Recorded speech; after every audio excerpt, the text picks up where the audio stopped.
Lagi lihat apaan sih? Lagi ngeliatin penjelasan service operation nih. Emang tentang apa aja? Ada pengertian dan prinsipnya, ada proses sama aktivitasnya, ada fungsinya, dan juga ada implementasinya. Coba deh sini lihat bareng. Oke, jadi yang pertama saya akan menjelaskan tentang pengertian dari service operation. Service operation ini merupakan tahap yang berfokus pada menjalankan dan mengelola layanan TI sehari-hari. Contohnya ada manajemen perubahan, penanganan insiden, dan juga pengelolaan kinerja layanan untuk memastikan layanan tersebut beroperasi efisien dan juga berkualitas tinggi sesuai kebutuhan pengguna. Oke, jadi service operation ini mempunyai 6 prinsip. Yang pertama ada ketahanan dan stabilitas, yang kedua ada manajemen proses, yang ketiga ada kualitas layanan, yang keempat ada kepuasan pengguna, yang kelima otomatisasi, dan yang terakhir adalah kepemilikan dan akuntabilitas. Kedua ada proses service operation. Nah, di dalamnya nanti akan ada event management, kemudian ada incident management, problem management, request fulfillment, dan yang terakhir ada access management. Nah, yang pertama ada event management. Nah, event management itu apa sih? Jadi, event management adalah proses melacak dan mengelola perubahan dari layanan TI. Nah, hal ini tuh bisa dideteksi menggunakan alat pemantauan aktif maupun yang pasif. Nah, kenapa sih harus ada event management? Jadi, event management ini tuh untuk mendeteksi insiden secara dini, sehingga hal ini tidak akan berpengaruh terhadap kepuasan pelanggan kita nanti. Nah, yang kedua ada insiden manajemen. Jadi apa sih insiden manajemen? Insiden manajemen adalah proses yang menangani siklus hidup semua insiden yang ada di layanan TI. Apa sih gunanya? Supaya layanan operasional kita itu bisa kembali normal secepat mungkin. Setelah ada insiden manajemen, yang ketiga ada problem manajemen, di mana problem manajemen akan bertanggung jawab atas pengelolaan siklus hidup masalah yang disebabkan oleh insiden. Nah, apa sih gunanya? Jadi gunanya adalah meminimalkan dampak buruk yang disebabkan oleh insiden dari layanan TI. Nah, yang keempat ada request fulfillment. Jadi ini tuh apa sih? Jadi proses yang bertanggung jawab untuk menangani berbagai jenis permintaan terkait dengan layanan TI. Kemudian yang terakhir ada access management. Nah, access management ini memberikan hak kepada pengguna yang telah diotorisasi. Jadi yang tidak diotorisasi pasti tidak akan diberikan hak akses untuk layanan TI.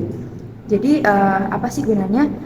Gunanya adalah untuk menjaga kerahasiaan informasi dari user itu sendiri. Nah, setelah kita membahas apa itu proses dari service operation sendiri, selanjutnya adalah kita bahas mengenai aktivitas umum mengenai service operation. Yang pertama adalah monitoring dan kontrol. Monitoring sendiri melakukan pengamatan situasi untuk mendeteksi perubahan dari waktu ke waktu, sedangkan kontrol merupakan pengelolaan layanan agar sesuai dengan standar yang telah ditentukan. Tipe dari strategi monitoring sendiri itu ada 4. Yang pertama, aktif monitoring, yang kedua, pasif monitoring, yang ketiga, reaktif monitoring, dan yang keempat, proaktif monitoring. Yang kedua adalah aktivitas IT operation. Di aktivitas IT operation sendiri ini ada 4 kegiatan. Yang pertama adalah konsol manajemen atau mengkoordinasikan peristiwa. Yang kedua penjadwalan pekerjaan. Yang ketiga backup and restore. Dan yang keempat adalah print dan output. Yang ketiga adalah proses server and mainframe management support. Proses server dan mainframe ini sangat penting bagi organisasi untuk menyediakan layanan yang fleksibel dan mudah diakses. Lalu yang keempat adalah network management. Network management atau manajemen jaringan ini memiliki tanggung jawab di jaringan lokal maupun di jaringan metropolitan dan jaringan yang sangat luas. Yang kelima adalah storage and archive. Ini penting untuk persyaratan regulasi dan audit.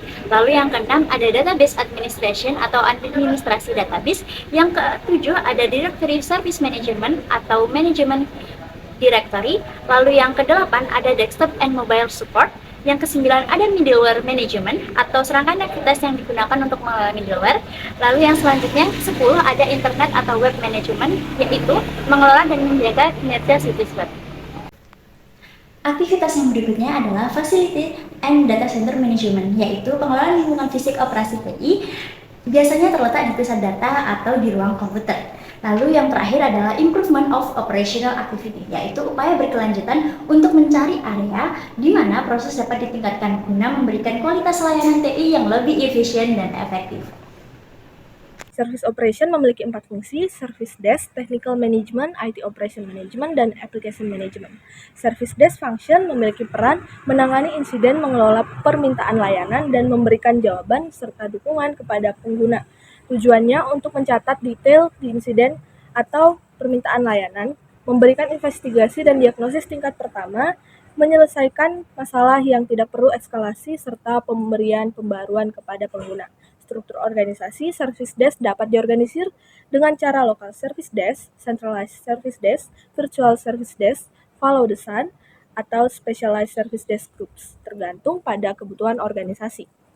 Technical Management Function memiliki peran untuk mengelola infrastruktur teknis, menyediakan staf yang terampil, dan mendukung staf operasional. Tujuannya memiliki infrastruktur teknis yang didesain dengan baik, berdaya tahan tinggi, dan efisien biaya, menggunakan keterampilan teknis untuk memelihara infrastruktur teknis. Yang berikutnya, IT Operation Management Function memiliki peran melaksanakan aktivitas harian untuk pengiriman layanan, memastikan pemenuhan SLA, dan menjalankan operasional TI. Tujuannya menjalankan infrastruktur TI sehari-hari, menjaga stabilitas infrastruktur, mengidentifikasi peluang untuk menekan biaya operasional dan menghemat biaya, serta melakukan diagnosis awal dan penyelesaian dan operasional. Komponennya adalah fungsi ini mencakup kontrol operasi TI yang mengawasi aktivitas operasional dan kejadian, serta manajemen fasilitas yang melibatkan pengelolaan lingkungan fisik TI, pusat data, dan peralatan listrik, serta pendingin. Yang berikutnya, Application Management Function mengelola aplikasi TI, mengidentifikasi kebutuhan aplikasi, mendukung desain implementasi dan dukungan aplikasi, serta mengidentifikasi dan menerapkan perbaikan. Tujuannya untuk mengidentifikasi persyaratan aplikasi, mendesain, membantu dan mengimplementasi dan dukungan aplikasi, serta mengidentifikasi serta melaksanakan perbaikan. Bedanya dengan pengembangan aplikasi adalah bahwa manajemen aplikasi fokus pada seluruh siklus hidup aplikasi, bukan hanya tahap pengembangan. Perbedaan dengan application development, manajemen aplikasi berkaitan dengan seluruh siklus hidup aplikasi, fokus pada utilitas dan garansi, menekankan operasional dan perbaikan, menghargai konsistensi dan pencegahan kejadian, melibatkan proses berkelanjutan, dan sering mencakup manajemen aplikasi yang dikembangkan oleh pihak eksternal. Yang selanjutnya adalah implementasi Service Operations. Terdapat beberapa petunjuk implementasi umum untuk Service Operations. Yang pertama, Managing Change in Service Operations. Service Operations Staff harus memastikan bahwa setiap perubahan yang dilakukan di dalam operasi layanan tidak menimbulkan dampak yang buruk bagi stabilitas layanan TI yang ditawarkan. Yang kedua adalah Service Management and Project Management. Service Operations umumnya dipandang sebagai pelaksanaan proses bisnis biasa yang dilakukan dengan prosedur baku yang telah ditetapkan. Sehingga Service Operations biasanya tidak menggunakan manajemen proyek di dalam implementasinya. Namun untuk beberapa aktivitas di dalam Service Operations, misalnya penerapan prosedur baru atau infrastruktur baru, kita bisa menggunakan manajemen proyek untuk membantu mengelola kegiatan yang dilakukan. Yang selanjutnya adalah Assessing and Managing Risk. Meskipun manajemen risiko bukan merupakan aktivitas utama di dalam Service Operations, staf operasional perlu untuk ikut menilai dan juga mengelola beberapa risiko. Misalnya, risiko kegagalan dan juga risiko keamanan di dalam operasional layanan. Dan yang terakhir, Operational Staff in Service Design and Transitions.